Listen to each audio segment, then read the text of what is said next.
apañando porque no alcanzan las máquinas de lo que es hemodiálisis. Entonces, es un documento de gestión para decirles, ¿sabe qué cosa nos falta gestar? Más máquinas. Se convierte en eso también. Porque esas son las características de un historia clínica.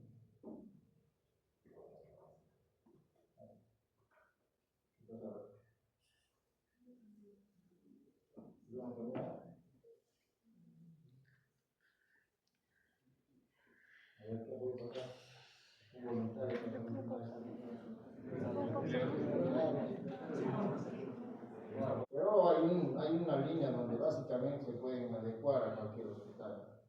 Entonces, vamos a tener en cuenta, no se olviden la ectoscopía, ¿no? La ectoscopía va a tener en cuenta lo que es el estado de gravedad, es decir, vamos a ver al paciente. El estado de conciencia, la actitud, la fase y lo que es el signo de lo que es relevante que podamos ver. La afiliación, como ustedes saben, los nombres, edad, domicilio, la educación, todo lo que está contemplado y vas a contemplar lo que no quiere consulta. La enfermedad actual, el tiempo de enfermedad. ¿Desde cuándo eres renal? Hace 2 años. ¿Cuál es el tiempo de enfermedad? Si viene por Disney hace 1 semana. Entonces, miren, señor, estás mal desde hace 2 años, pero ¿qué te trae para este hospital? No puedo respirar. ¿Desde cuándo? Hace 2 días. ¿Ya? La forma de inicio es importante y acá es lo que quiero incidir en lo que es funciones biológicas. Cuando un paciente pasa de lo que es emergencia a piso, ingresó con un edema agudo de pulmón, por ejemplo, de 1 semana, ya le hemos compensado bajo a piso, ya lo ha realizado todo lo que quiera. Viene el interno, le hace la historia y dice, ¿cómo está tu apetito? Bien. Claro, lógico, bien, porque ya pasó toda la tormenta. Entonces, esto de las funciones biológicas se refiere al momento del cual está enfermo. Ya, o sea, no puedo dar, pero no entra con edema por pulmón y tiene funciones de todo, apetito, todo bacán, al 100%. Pues ya se curó, pues salió de esto. Un edema agudo de pulmón no puede ni hablar, está que tenía, está que se ahoga. Dame una hamburguesa, te va a decir, no, no es cierto. Imposible. Pero no piensa. El antecedentes personales, fisiológicos, patológicos y familiares. ¿Has escuchado hablar del síndrome de Alport? Sí, ¿cómo no? ¿Has llevado embriología o no?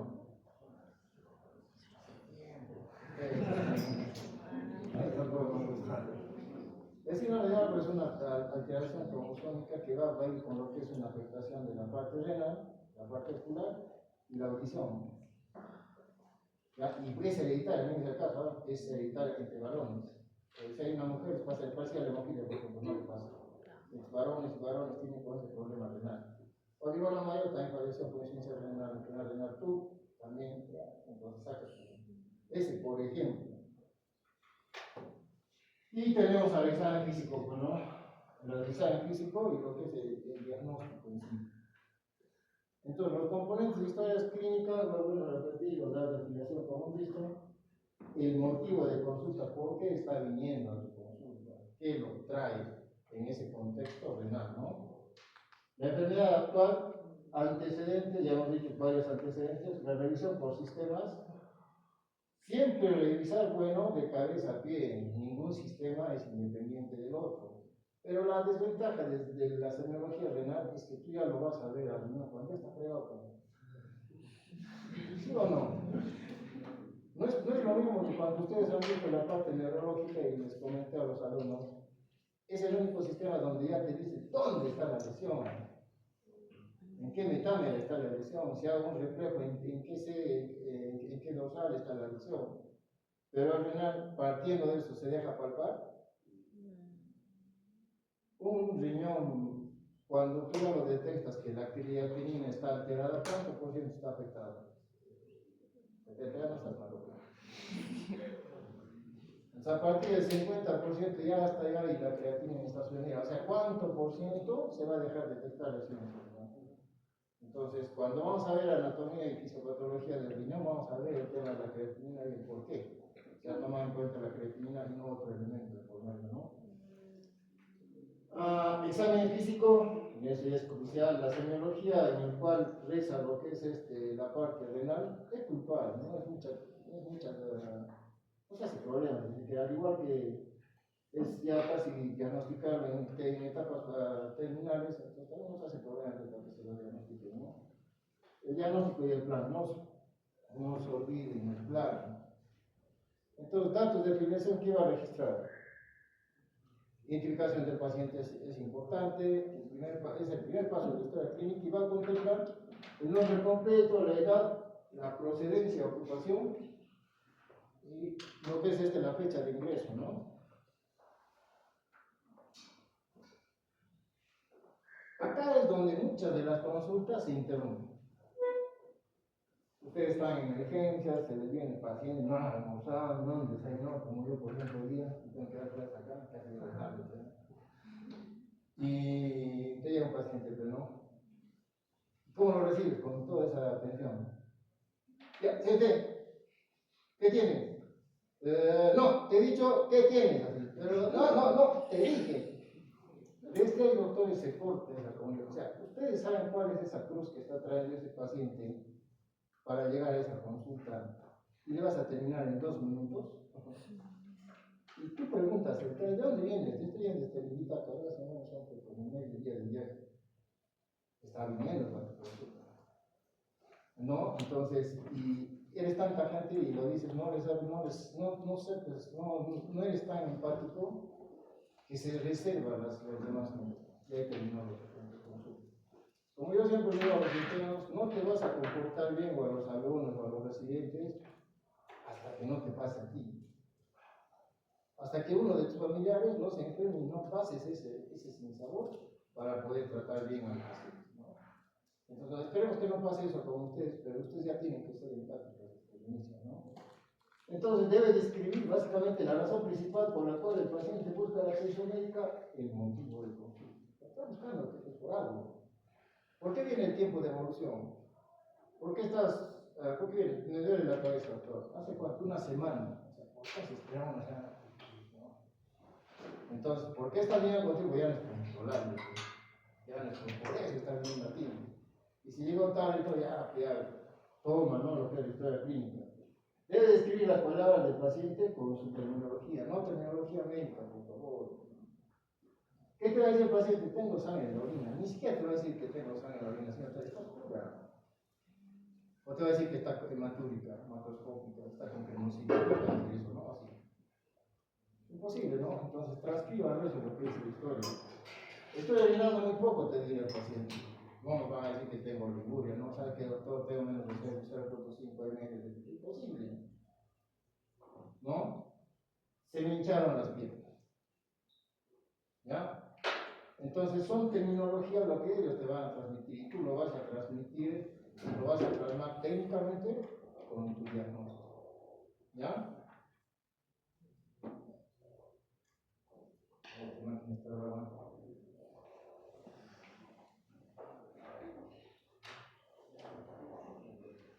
Entonces, ¿cuál sería el motivo de consulta por el cual vienen los pacientes renales?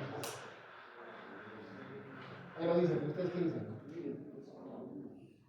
O sea, lo más prioritario, ¿cuál sería?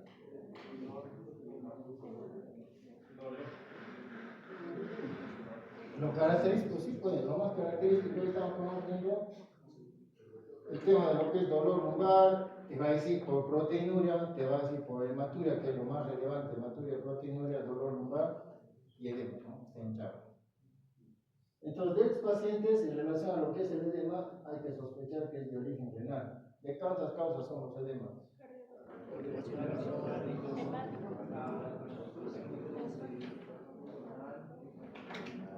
Hay un edema hepático.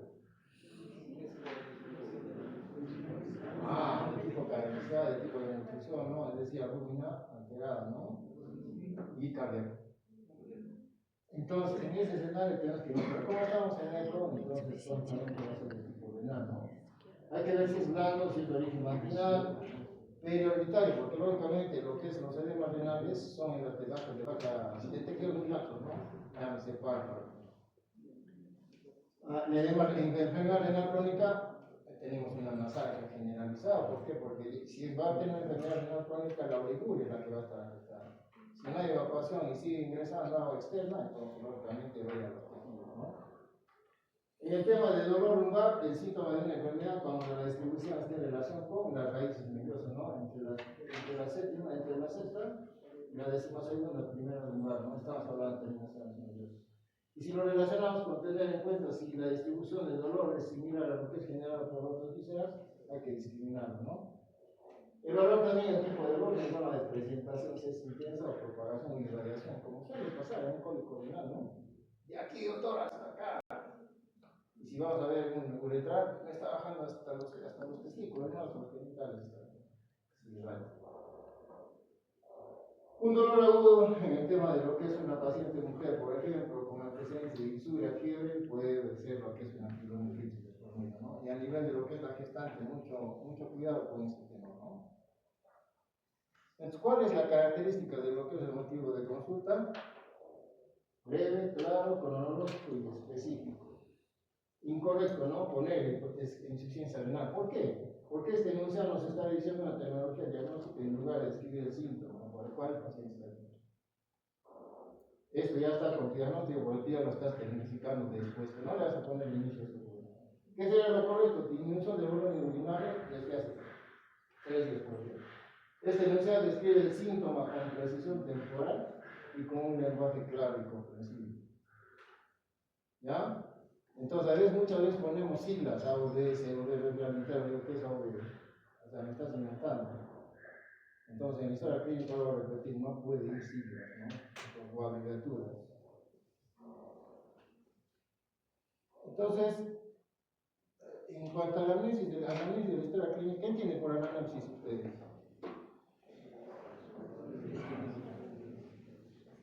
Lo que preguntamos, ¿no? Lo que recopilamos. En base a la pregunta, definitivamente vamos a obtener los signos y síntomas. En conocer los síntomas, identificar básicamente la caracterización de síntomas del paciente, detectar condiciones predisponentes para la enfermedad renal, un antecedente por medio, y establecer lo que es una hipótesis diagnóstica. Mira cuánto podría decir este médico con el paciente, pues porque mujer. O sea, todos tienen que tener alto, bajo, chato, o sea, ustedes vienen para cada paciente irritante, pero hay que poner el estilo acá, porque tú levantas la voz y ahí ya se descontrola todo, ¿no? Tipos de anamnesis, como ustedes han visto, tenemos una anamnesis directa y una indirecta, y lógicamente una anamnesis mixta más. En el contexto de la directa es lo que el paciente directamente nos estamos conversando y recopilando. La indirecta lo que el familiar, lo que el familiar nos dice, ¿por qué? Porque el paciente está comprando el voto por el final. Y mixta porque los dos se enriquecen, tanto el paciente como el familiar o el acompañante nos está diciendo, ¿no? ¿Cuál sería la característica de una buena anamnesis? Ordenada, bravo, ¿no? Sistémica, objetiva, completa, comprensible, y más que todo comprensible. Por favor, que se les caiga esto. A nosotros nos ha costado llegar a ser empáticos con varios puntos, ¿no? ¿Sabes, cabrón, doctor? ¿Te pareces a qué? ¿Cuál es la reclamación? Por favor, no lo hagan. Se eviten de hacer eso, entonces ser empáticos y lleven a Cristo en paz. Entonces, la enfermedad actual debe describir cronológicamente lo que está ocurriendo en el programa por el cual está viniendo. Y por favor, que contemplen estas preguntas. No solamente para la cuestión renal, sino en sus días a día de ustedes. ¿Qué ocurrió? ¿Por qué venía en qué ayudaron? ¿Cuándo inició sus síntomas? O sus molestias a la final, porque de repente, ¿no? ¿Qué son síntomas, doctor? Las molestias, ¿cómo evolucionaron? Desde el lunes hasta el martes, tu dificultad respiratoria está en aumento, doctor. Y tratamientos progresivos. ¿Ya? Entonces, esa anécdota en donde dice, le diagnosticamos a una paciente, le mandamos a una tomografía con contraste sin antecedentes de renal crónica y lo catalogamos como enfermedad renal crónica porque se queda tiene una preocupación. ¿Por qué creen? Sin antecedentes de renal. ¿A dónde le hemos mandado a ese paciente? A la niña, ¿a dónde iba? Una imagen por contraste. ¿Qué es el contraste? Nefrotóxico, pues. Nos elevó temporalmente lo que es la creatinina. Vino un colega y lo cataloga como enfermedad renal crónica. ¿Sabe que el señor, su familia tiene enfermedad renal crónica que ya les ha tratado? ¿No? Entonces, saber el antecedente, el tratamiento que recibió. En el contexto de una análisis, por ejemplo, con contraste, hidratarlo antes, unos 400 ml. Después de que regresa, otra vez hidratarle para facilitar lo que es la eliminación, ¿no? preguntas, por favor. Hay un método de OPURST. ¿Qué cosa consiste en las siglas en inglés? Y te voy a dar en cuenta lo que has comentado al inicio. ¿Cuándo y cómo comenzó el síntoma? Factores precipitantes. ¿Qué lo desencadena o qué lo alivia? En el tema del cólico renal, por ejemplo, tiene su posición antiálgica. ¿Qué lo desencadena? Ahí me muestro, doctor, no tomé agua todo el día y tengo un incidente de mi litiasis, pero cuando me estoy de costado se me pasa un poco. La calidad, ¿cómo describe el paciente ese síntoma, no? La irradiación, como lo que te comentar, si existe otra zona donde se irradia, la intensidad, ¿qué tan intenso es este síntoma? Entonces, ¿cómo va a valorar para el paciente la intensidad? No sabe la intensidad, para mí es fuerte, pero fuerte para mí, de repente es muy fuerte para él. Señora, en la escala del 0 al 10, el 0 es nada y el 10 es mucho. ¿Cuál es? 8, doctora, ya, 8 sobre 10 de intensidad, y así sucesivamente, ¿no? Ya te vas dando una idea. Viene el otro colega así presentando. Tiempo, duración, frecuencia y evolución de su paciente. Pues más o menos lo que puede recaer en lo que es el motivo de consulta.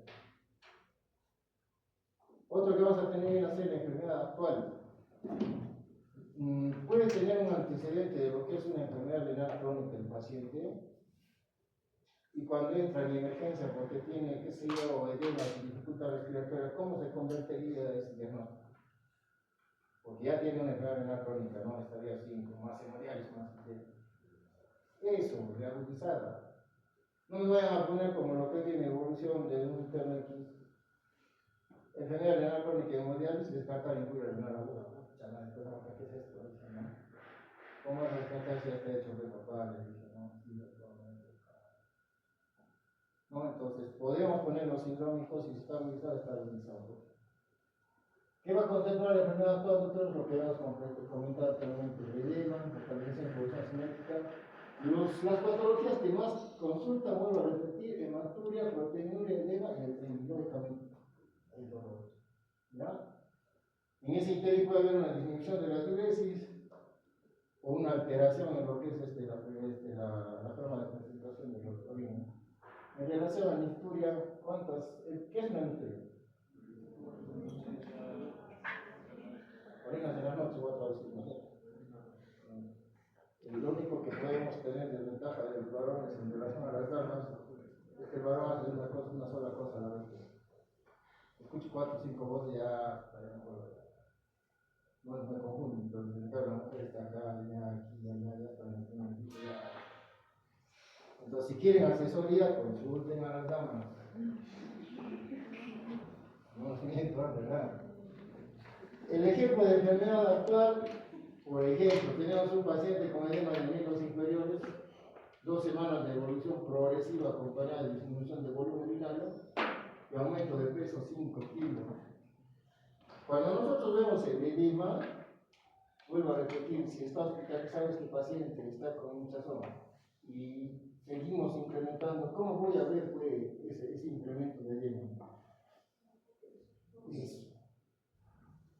Peso. ¿Cómo vas a ver tu tratamiento diurético? Peso. ¿Cómo vas a ver tu bomba diurética en relación si tiene hipoalminemia? Peso. Por eso que en la historia clínica va a ver el peso, ¿cuánto peso? Entonces el que se inventa, ¿no? Campeón en inventar peso. Este tema de los edemas, a veces no me lo saben interpretar, entonces acá nos vamos a utilizar en lo siguiente. Del 1 al 4, muy profundo. Leve, moderado, profundo, muy profundo. Pero ¿cómo a qué le llaman eso? Hay que tomar en cuenta lo que es la sitio, si me pide extensión fobia y cambio total. Cuando yo presiono 1 a 4 cruces, 1, ¿qué dice? Fobia ligeramente distorsionada, desaparece rápidamente. ¿Qué dice el 2? Fobia más profunda, que teóricamente cada uno, pero hay una distorsión afectada. Puede haber una depresión de por medio, pero desaparece en 10 a 15 segundos. O sea, no hay, con ya vas a describir una forma. Y la 3 que te dice una profunda que te va a distorsionar, que me va a desaparecer hasta 1 minuto. Y el grado de 4 cruces de 2 a 5 minutos. ¿Ya? Entonces, cuando ustedes cataloguen todo eso, cuando vean lo que es el examen físico, entonces ya tienen pues, el asidero para decir cómo es de 1 a 4. Entonces, lo ponen 2 sobre 4, 3 sobre 4 o 4 sobre 4, ¿no? En esta evolución. En relación a antecedentes personales es importantísimo. ¿Cuál es la primera causa de lo que es enfermedad renal crónica? Acá dicen diabetes, acá dicen hipertensión, acá dicen. La otra también. Único que debe tener miedo a su vecino, no a mí.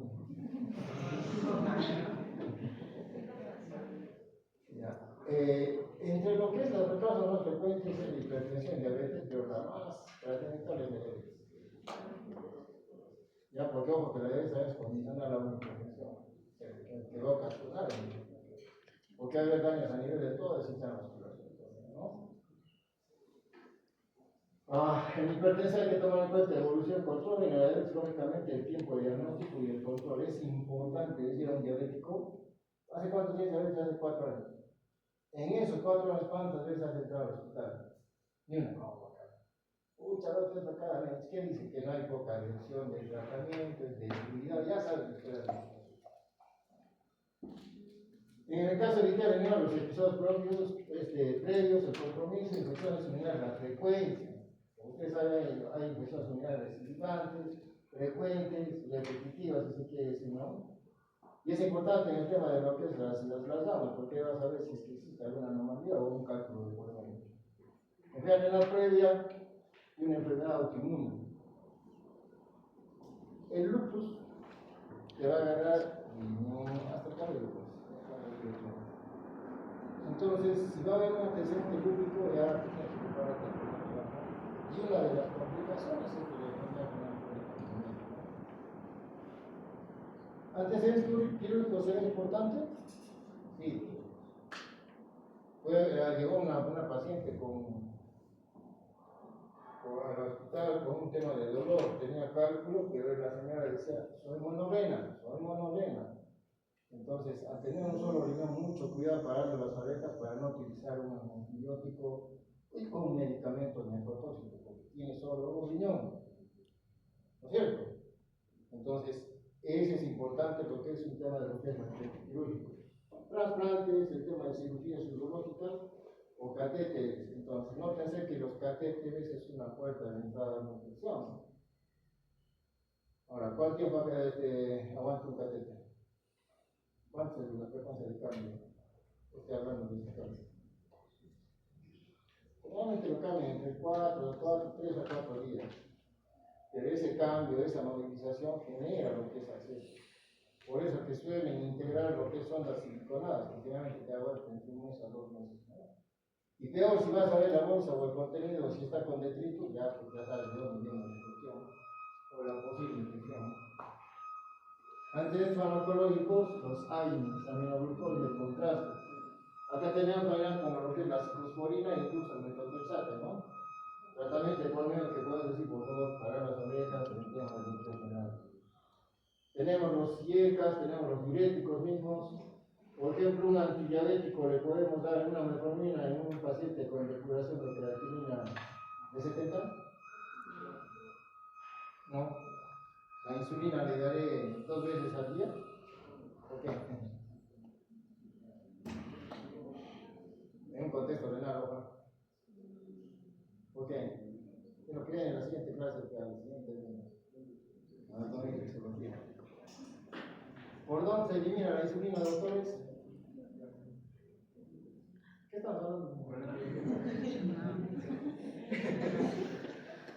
Por el riñón, pues, si vas a tener una alteración de filtración, vas a tener alteración de tu famosa corteza. Y esa insulina recircula. Y al recircular, si viene una insulina externa en un paciente que habitualmente recibe cada 12 horas, entonces en la noche lo vamos a quemar y va a salir hipoglicemia. O hay veces este diabético ya se curó, oh, mira, usted se curó, no estás curado, estás fregado porque el riñón ya no sirve, te compadre. Ese es el tema, ¿no? Entonces, esa es la situación. Entonces, por favor, el tema de antecedentes farmacológicos. Antecedentes tóxicos, hasta conocido el tabaco, hasta conocido la alcohol como es neurotóxico, drogas ilícitas, van a ser la cocaína, heroína, hierbas medicinales, pues, como por ejemplo la aristoloquia, que viene a ser como una hierba tipo tóxica de comida, ¿no? Que muchas veces lo usan para temas de medicina tradicional, o ya no sé, en la China, ¿no? Acá no usamos.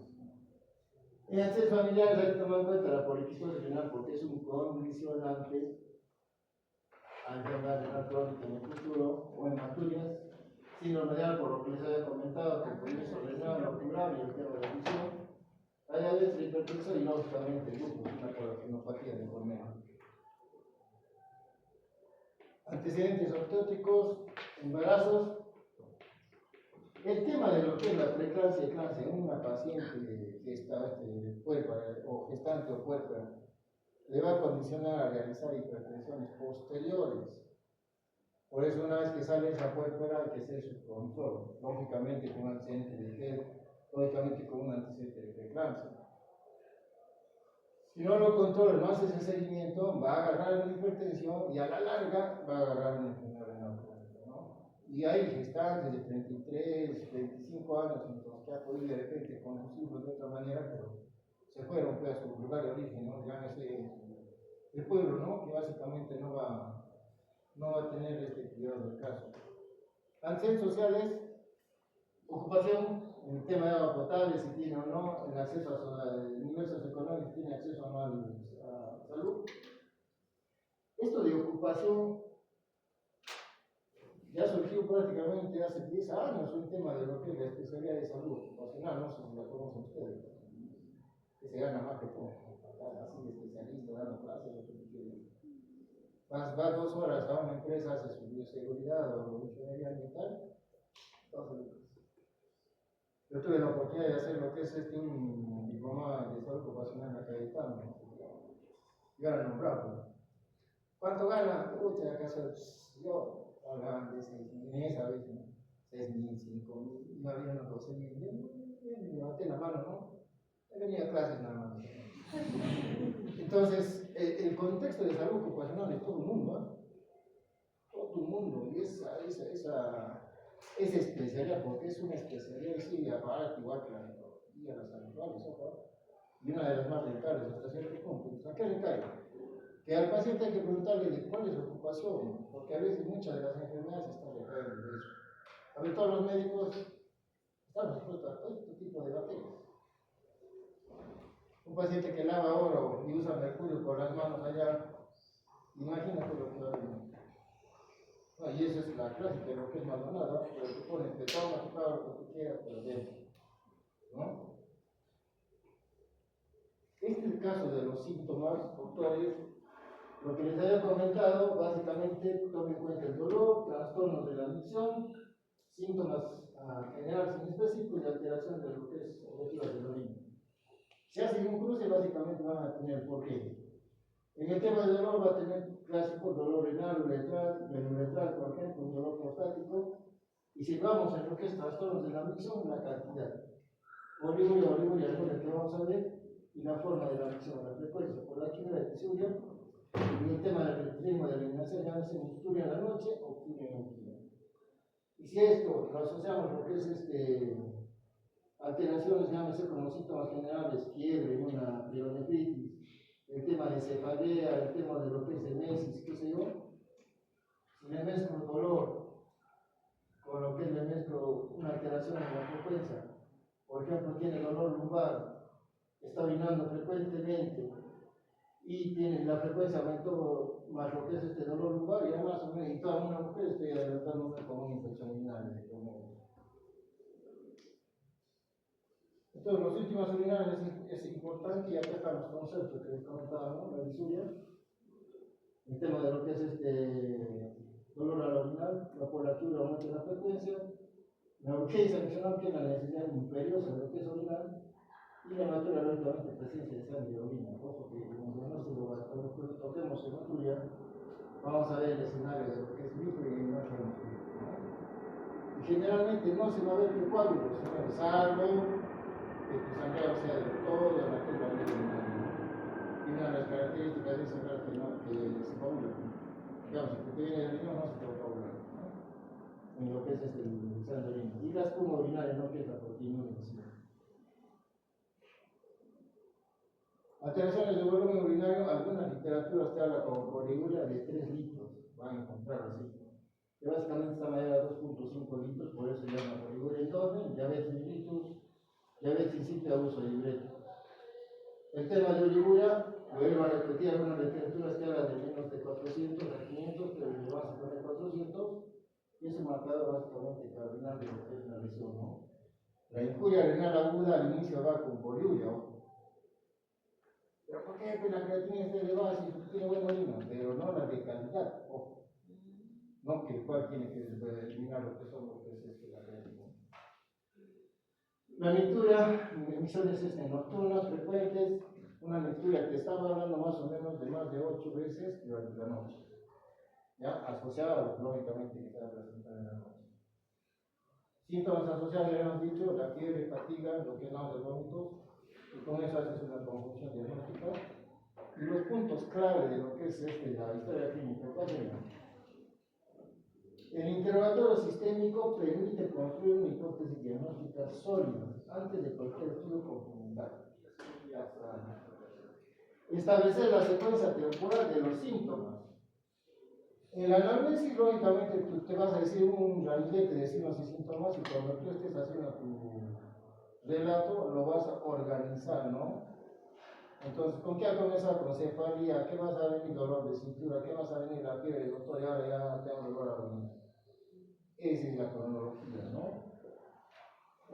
Los antecedentes que modifican la probabilidad diagnóstica van a ser diabetes, hipertensión, uso de tóxicos, y la historia clínica guía básicamente el examen de los estudios o la análisis. ¿Cuál sería la conclusión así de lo que es historia clínica? Una historia clínica estructurada mejora la precisión diagnóstica, reduce tus errores y optimiza los recursos del sistema de salud. ¿A ustedes les interesa los sistemas de salud o no? Sí, pues, porque esos impuestos que ustedes van a pagar. Ustedes van a salir, señores, esa palabra de poner tragas. Con nosotros comen. Cuando nosotros estamos laborando, tú trabajas más y la ciudad te cae. ¿Y de dónde sale el CIS? Si no es porque es los impuestos. Bueno, entonces los pacientes que te dicen que no tienen trabajo, son independientes, que por ti comen, no, que nada, no comes, ¿no? Ese es el tema. Entonces, en el contexto de, por ejemplo, cuando yo estaba tratando con el seguro, es un ambiente que revisar en el laboratorio, ¿no? Porque es una base, ¿no? Incluso te piden lo que es ANCA, DNA, es un lujo para nosotros, ¿no? Porque ya todo este se permite, ¿no? O sea, imagina, a ver, costealo eso, no te bajan las 600 por consulta, transpólalo en lo que es 20-30%, transpólalo en el mes y en el año, y de esos exámenes de laboratorio, ¿cuál es lo que te hace servir para tu diagnóstico? Entonces, eso es, ¿no? Aunque no sé si será verdad porque es cuestión de personas, el considerar el sistema, ¿no? La nefrología es en un análisis detallado permite identificar los factores etiológicos, valorar la gravedad de la enfermedad renal y orientar un manejo oportuno y eficaz. A ver, un paciente de 30 años, renal por cierto, no vino sin diálisis, entra con dificultad respiratoria, impresiones de 180, 120, taquicárdico, respiración de Kussmaul, ¿qué podría ser? Ya, acidosis, ya, ¿qué más? Taponamiento, cardíaco, ¿por dónde? A ver, doctor, cuando yo pregunto y todo eso no es en situación de que se me baje, ¿no? Al contrario, esta fase es donde tienen que equivocarse. Usted está en proceso, usted es un estudiante. No podría ser taponamiento cardíaco siempre y cuando no existiría policerositis, ¿no? Podría ser sí, pero estamos hablando de una insuficiencia respiratoria. ¿Qué más? Renal, insuficiencia respiratoria, taquimérico, presiones elevadas, ya hay algo de dificultación cardíaca, ¿qué más? ¿Qué sería?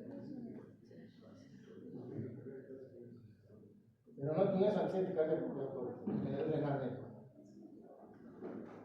¿Con qué respiras? ¿Qué podría pasar en mi pulmoncito. Si no boto mi agua por ningún lado.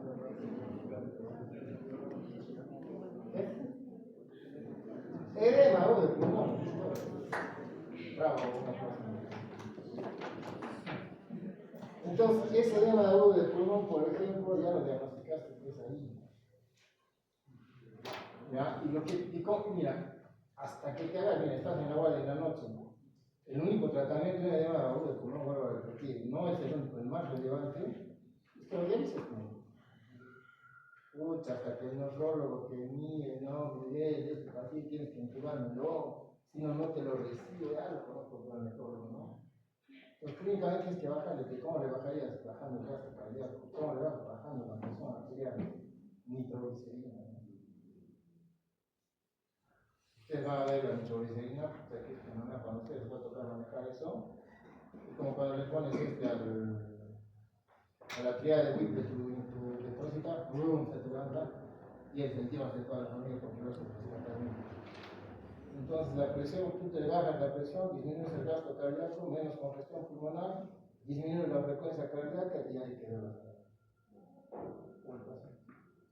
varios nosotros hemos sacado, ¿no?, este tipo de valor del pulmón antes que llegue la diálisis. Vuelvo a repetir, no tenemos pues el lujo de tener nefrólogos por la noche. Y si es que vienen, madre la saca. ¿Cómo que lo pueden, no? O entubarlo para poder bajar entonces ya conoces más o menos tus armas como para poder actuar. ¿Qué ves? No he hecho 2 horas. Matando 4 horas después ya. Lo que quería es, como les había comentado, vamos a hacer un poquito de examen físico, no un poquito, casi todo, con la intención, a mí me preocupa, vuelvo a repetir, hasta trabajar hasta el 30 de diciembre. Cuadro, ¿no? Ustedes van a mirar, ya van a estar cantando villancicos. Entonces, alguna observación de repente, cuando el tema de preguntas, para que ustedes más o menos participen, va a ser en la siguiente clase. Pues se les va a dar eso, una revisadita y, oye, ¿cómo había sido de los síntomas? ¿Cómo había sido de los motivos de consulta? Ya pues, se pararán, ¿no? Y dirán, doctor, ya toma tu puntito. ¿Alguna duda de esto en relación a esta clínica?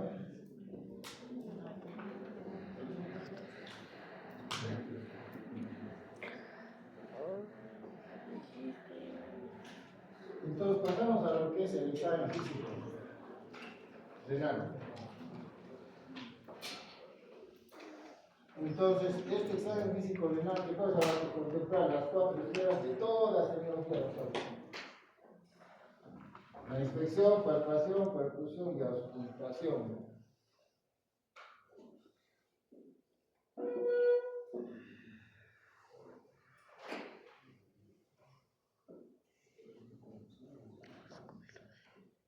Tomemos intensidad acá, ¿no? Porque con los que no tiene soplo. No es cierto. Pero sí puede haber aneurisma. Un aneurisma renal, un aneurisma abdominal que puedes ver que te da. A ver, encuentras frecuentemente eso. Tanta, ¿no? Entonces, el examen físico, la ectoscopía, lo que les había comentado en nuestra clínica, ectoscopía, mirar. Entonces, te dice básicamente qué estás mirando, ¿no? ¿Qué estás recopilando visualmente? Y no estamos hablando del paciente renal, no, pues ¿qué va a hacer un edema para clarear esto de en las orejas? ¿Qué pasó?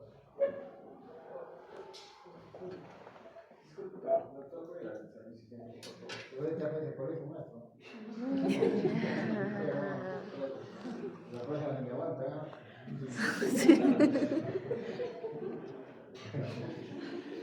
Y hablamos de eso. La sintomatología prostática. En las orejas, ya vamos a ver la acumulación de estopo. ¿Alguna vez han visto la artritis tofacial? Ustedes han tenido oportunidad en dermatología quizás. O algunos pacientes que han visto que tienen unas pelotas en las articulaciones. Lo ven ahí, se están caminando como un pato. Entonces, acumulación de cristales, ¿no? esa artritis tofacia es condicionante a una enfermedad renal crónica. Entonces lo ve como tal. Malformaciones en el pabellón de auricular que acompañan malformaciones renales. En la cara, ¿qué vamos a ver? El clásico edema, ¿no? El clásico afasia renal. ¿Cómo es una afasia renal? Edema, ¿qué más? ¿Qué color de piel tiene? Rosa. Color de piel rosa. Es una mezcla entre lo que es pálido, tierra, es rosa. ¿Qué vamos a ver también? En piel. Escarcha urémica, como se nota en la piel. Escarcha urémica. ¿Qué más? Lesiones por prurito, ¿no? Estás hablando en el escenario metodológico, doctores. A nivel de cuello, buscar incapacitación articular por sistema de insuficiencia cardíaca aguda izquierda en el caso de un edema agudo del pulmón, para poder tener pulmón, lo que se ha dicho. Derrame pleural, pacientes con síndrome nefrótico, insuficiencia cardíaca por medio, policerositis en coladenopatías, o puede ser una respiración de tubo acidótico de prisma agudo que va en relación al edema agudo del pulmón. Casi la mayoría, si no es un 70%, los pacientes renales están debutando con una insuficiencia pleural. ¿Por qué? Porque la clásica del nefrólogo, ¿no? Cualquier molestia pasar por emergencia. Entonces ves, ¿por qué pasa infusión pleural? Y de verdad, ahorita hemos manejado 3 pacientes con infusión pleural renales y una oncológica que ha puesto un catéter para drenarlo, ¿no? Porque ahora ya no ponemos tubo de drenaje torácico para no ser más sensibles, sino un catéter de por medio. Entonces, ¿por qué? Porque hay una alteración, hay una subdiálisis. Generalmente la diálisis son entre 2,5 a 3 horas. A veces por la coyuntura, el tema de que se descompensan, el contexto de que no hay máquinas, pues dializan entre 1,5 a 2 horas. Se subdializan. Eso recae en eso, porque es su patología. En un paciente renal que está desaturado, aparte de pensar en una neumonía intrahospitalaria, porque va de su casa a la diálisis, de su casa a diálisis, de su casa al hospital, tiene derecho de ser intrahospitalaria, pero siempre vean el tema de función pleural. Corazón, los soplos, el tema de la anemia, es más ser anémicos crónicos. Está hablando de una enfermedad renal crónica. Y eso va a conllevar a una presencia de un soplo, ¿no? De por medio. En el abdomen, buscar peloteo renal, que ahorita vamos a ver, en las extremidades, una blanca signo de hipoproteinemia, edema generalizado, el prurito empieza comentado, las lesiones, ¿no? Los sangrados, si fuese el caso. Hay que ver también este escenario, el tema del catéter venoso central, infecciones frecuentemente simples, por una mala cuidado, si se quiere decir. A veces se amargan, ¿qué ha pasado? Me lo saqué 2 horas. Entonces, la mejor opción de una diálisis, si está escrito en tema de literatura, es tu fístula, ¿no? Que ya lo vamos a ver por el canal anacrónico. Entonces, tenemos para la inspección, lo que ustedes han comentado. Edema palpebral, generalmente en tejidos laxos, acá van las cositas que no quieren aparecer, literalmente hay una fase terrosa, el edema de poner de qué, si se logra ver, ¿cuánto de fobia tiene? Pongamos que no desaparece. 4, ¿no? Esto sigue esa piernota que tiene la cara. ¿Cómo será, señora, no? En el tema de palpación, vuelvo a repetir, doctores, el riñón es un órgano que no se va a palpar fácilmente. Pese a que el riñón derecho está 2 centímetros por debajo del contexto del riñón izquierdo, ¿no? Pero no lo vas a palpar porque tiene su costilla, tiene la musculatura de por medio, ¿no? Entonces, para eso va a surgir maniobras, ¿no? Hay una palpación superficial y una palpación profunda, que lo que nos interesa básicamente viene a ser la palpación profunda. Ojo que en relación a los puntos dolorosos, tenemos el costo vertebral, como vas a ver más adelante, no se olviden de Bullón. ¿Cómo se llama el punto costo vertebral? Bullón, doctor. ¿Cómo se llama el costo muscular? Surraco, doctor. ¿Cuándo nos ha preguntado eso, doctora? ¿Qué maniobras conocen, doctores? De evasión.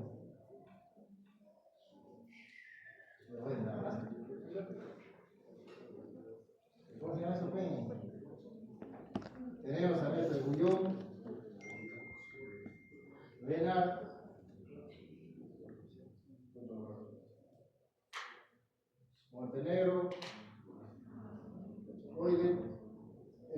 palpiteo de su yo, Israel.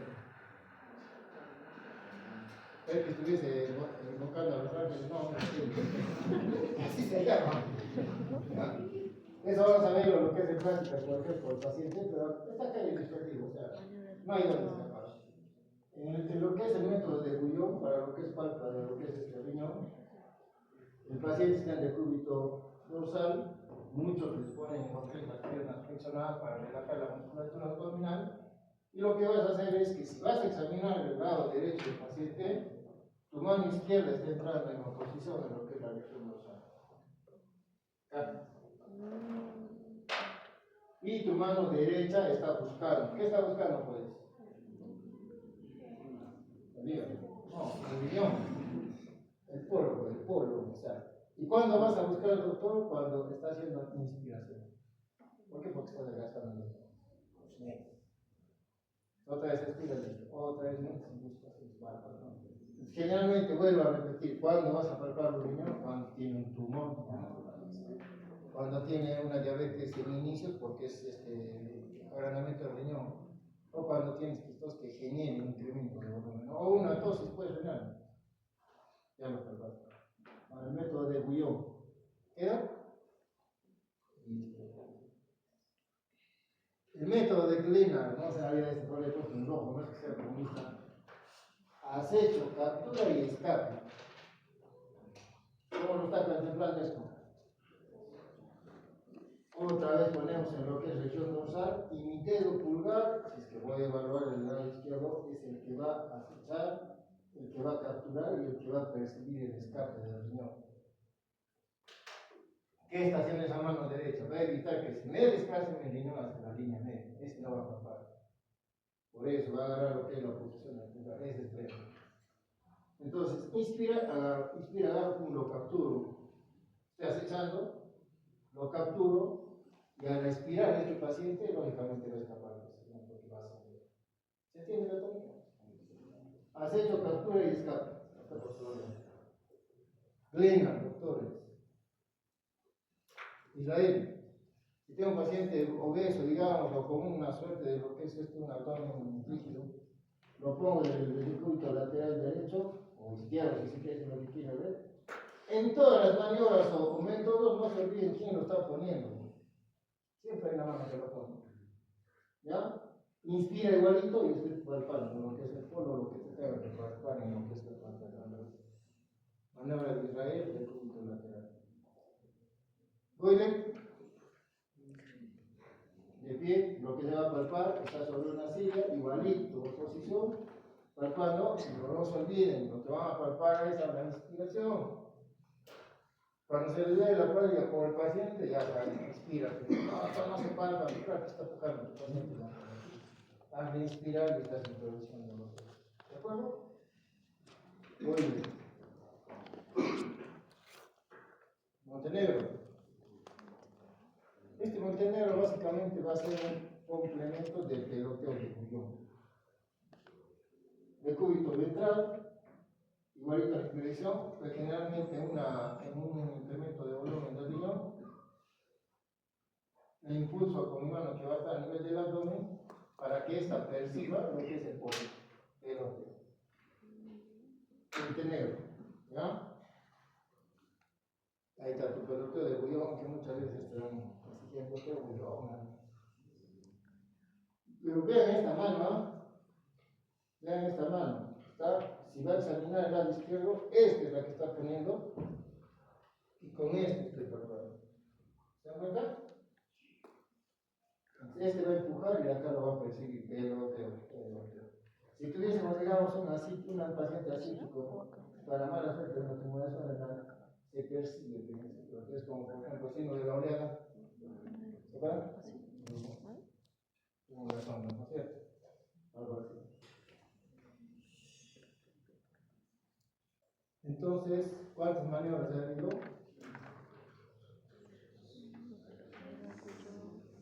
Hartas, doctor. Montenegro. A ver, mencionen esta columna. Una maniobra. Montenegro. Bueno, Montenegro. ya, acá. Montenegro. Israel, ¿no? Y la otra.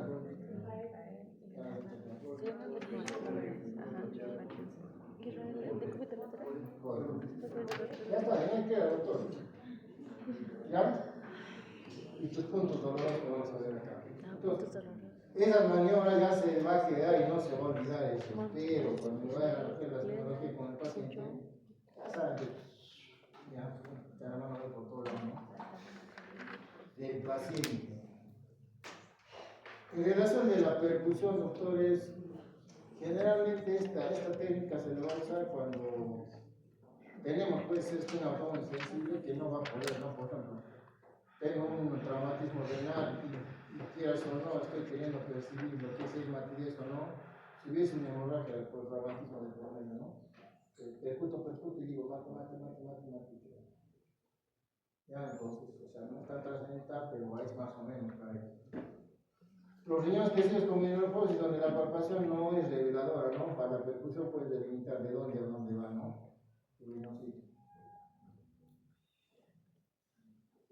Muchas veces hablamos de la percusión, pero hay que discriminar que hay dos tipos, el de multi y el de frontal. Es percusión a la vez. ¿Cuál es la diferencia? Acá está, mira. El de multi, puño. No vas a reventar el riñón, ¿no? Señor, porque avisen siempre, porque eso física me da golpe. Señor, le van a dar pequeños cortocitos. Puño seco. Yo gano con borde comunitario. No puedo. Borde comunitario. ¿De acuerdo? Como si fuese una charla. Entonces, la diferencia entre lo que es la percusión de multi, puño seco, o sea, no, perdón, y el de órgano que por lo que es el borde comunitario. ¿Y qué estaban buscando? ¿Por qué? Porque esa víscera está desinflamada, ¿no? Si hubiese una piedra de por medio, un cálculo, tiene dolor, o sea, no hay necesidad de tirarle hasta que privarlo, ¿no? Una percusión. Y llegamos a la auscultación, que no es tan usada, pero siempre está, no está de más mencionarlo, puesto que podemos ver algún tipo de merismas de por medio. ¿Ya? Entonces, las cuatro intenciones para poder evaluar lo que es el paciente. Acá les traigo lo que es el tipo de diagnóstico, para que lo lean, un diagnóstico precoz, definitivamente en el tiempo. El sindrómico, como ustedes dicen, ¿qué es la semiología? Esa conjunción, sindrómico. Entonces, diagnóstico etiológico, nosológico, radiológico por imagen, patológico por patologías de por puntos renouretrales. El superior, la línea que va del ombligo. El medio, isquiática. Y el inferior, no te lo vas a hacer por tacto nomás, ¿no? No hay más nada que hacer. Entonces no me decía, doctor, he hecho lo que es el inferior y está posicionado. No seas mentiroso, ¿no? El inferior, que corresponde a la implantación del uréter en la pared de la vejiga, solo se puede detectar por la palpación digital rectal o bajo. ¿Ya por eso? Hasta para mentir tenemos que ser coherentes, ¿sabes? Ya, pero como ya me dijeron con conocimiento de causa. Acá está lo que les había comentado. ¿Qué es el posto vertebral, doctores? Y el posto muscular sur. Entonces, ¿dónde está el posto vertebral? Que corresponde a la salida por el agujero de conjunción del duodécimo nervio intercostal.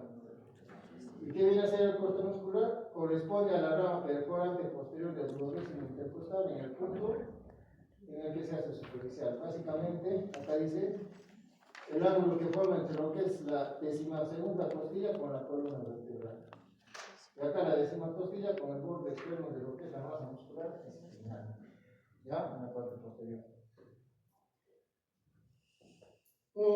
Siempre hay que discriminar lo que es el dolor renal del uretral. Lo que les había comentado. El dolor uretral se puede reflejar a lo que son la zona genital y lo que es los testículos. En cambio, el dolor renal se va a localizar en eso, en la zona, en el flanco, en la región lumbar. El renal, dolor visceral que casi siempre se produce por distensión, y el dolor uretral cólico intenso, agudo, postobretral y radiado, en cuadrante, pero ocasionalmente en la parte superior del músculo. ¿Ya? conceptos. Ahí tienen lo que es síndrome, lo que ustedes han dicho, el trastorno, la enfermedad, lógicamente tiene que haber un agente etiológico, lo que es signos y síntomas por medio, ¿no? ¿Y qué habla el síndrome? Ya vamos a acabar, estamos con 4 o 5 síndromes. No voy a desarrollar todos estos, los más relevantes, ¿no? Y son puntuales, porque estos son tópicos que vamos a ver en las siguientes semanas, ¿no? Si no, no vamos a pagar. Entonces, síndrome, conjunto de signos y síntomas. Tenemos a la síndrome doloroso renal, al nefrótico, tenemos lo que es al hepatorenal, al cardiorrenal. Tenemos al síndrome doloroso renal, conocido como cólico renal o nefrítico, que causa pues la litiasis renal, infecciones urinarias, anomalías extrarrenales, un fibroma uterino, un carcinoma de pulmón, dolor renal. El cólico renal, ¿alguna vez les ha dado un cólico renal a ustedes? ¿Han visto un cólico renal?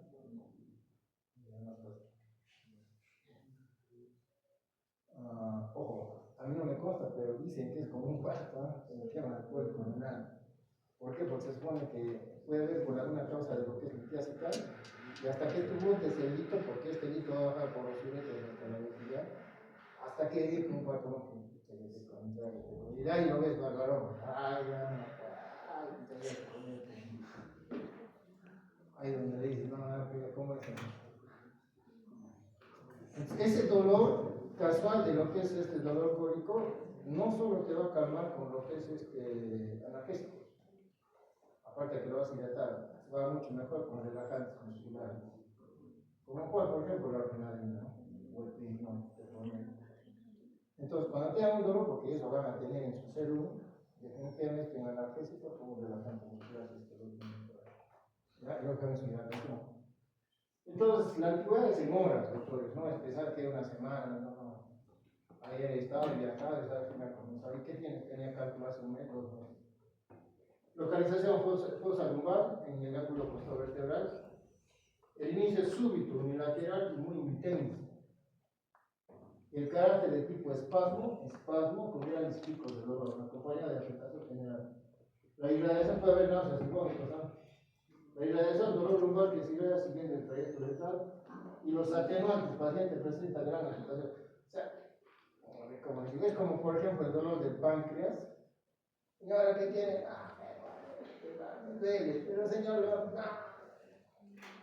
calma el dolor. Y a ver, trata a los pacientes que son de Lima, por ejemplo.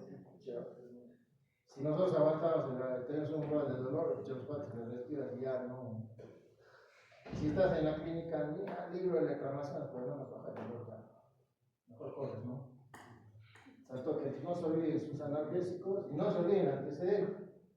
Y la característica, porque si no tienen una patología de por medio y ese dolor cólico agudo, puede ver con náuseas, vómitos, y de verdad que se retuerce el paciente y en una posición X se le puede calmar. ¿Ya? Listo, en la fosa renal. Otro síndrome que es relevante es el síndrome nefrítico y que va a contemplar hematuria, oliguria, proteinuria leve, edemas e hipertensión. ¿Por qué? Porque va a haber una inflamación glomerular. Síndrome nefrótico, a diferencia de este, va a tener un progresivo, orinas espumosas, ganancia de peso e infecciones recurrentes por medio, ¿no?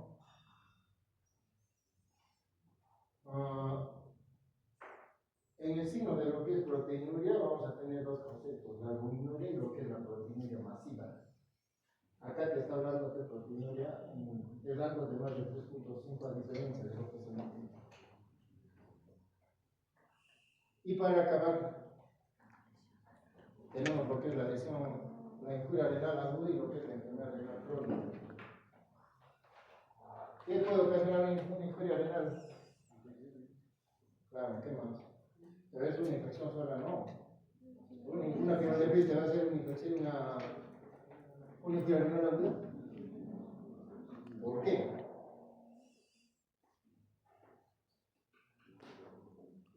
¿Qué va a haber en la sepsis?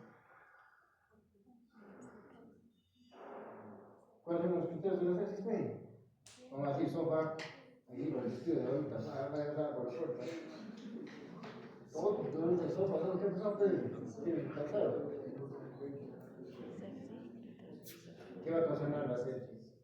Clínicamente hablando. ¿Cómo?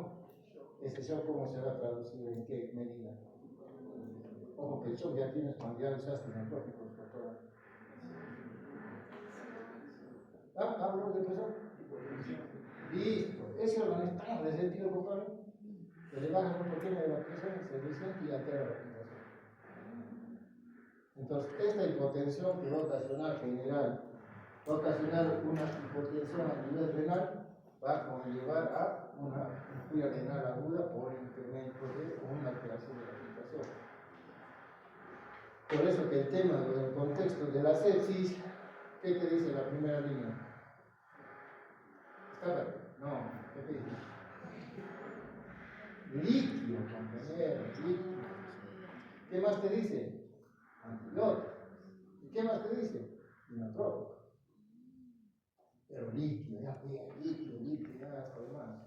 ¿Por qué? Porque hay que subir esa presión. ¿Ya? Cirugías mayores, procedimientos, cualquier otro procedimiento que te conlleve a una hipotensión de por medio, hipovolemia. Una diarrea con vómitos, una hemorragia por volumen, pérdida, una injuria renal. Pues que a veces cuando trabajas en las clínicas tienes un paciente que tiene diarreas de una semana, lo ves que está deshidratado y el auditor te dice, ¿por qué pides que la tenemos? Si es una diarrea, ¿qué tiene que ver? Va usted a volver, así le dice. Esto me explica la fisiopatología, mira compadre, tiene una creatinina de 2, explícame tú. Ya se explico, ¿no? Pues si el auditor está mirando si estás o no para no observar el tema en ese asunto. Los medios de contraste que les había hablado, aunque ahora supuestamente hay estudios que ya los medios de contraste ya son menos neurotóxicos, pero están en los cosas. Y como siempre, voy a decir, mándale con su hidratación, recíbelo con su hidratación, por favor, y hazme un controlcito de creatinina. No contento con eso, puede hacer otro controlcito a los 7 días. Ya, en el contexto de lo que es una injuria renal aguda. En contraposición a lo que la enfermedad renal crónica, factores de riesgo dice, vuelvo a repetir, la diabetes, señores, ahí está la diabetes. ¿Ya?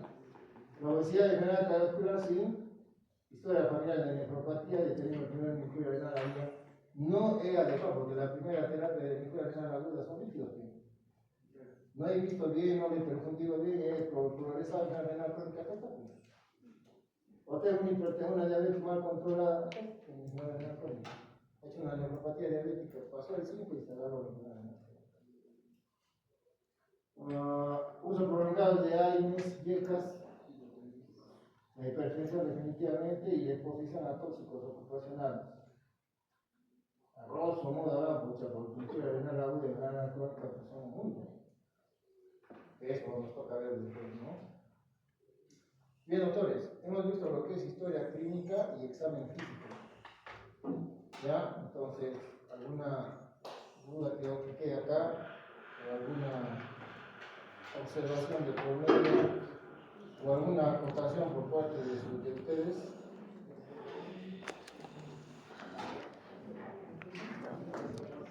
No. ¿Lo apago? ¿Lo apago, no?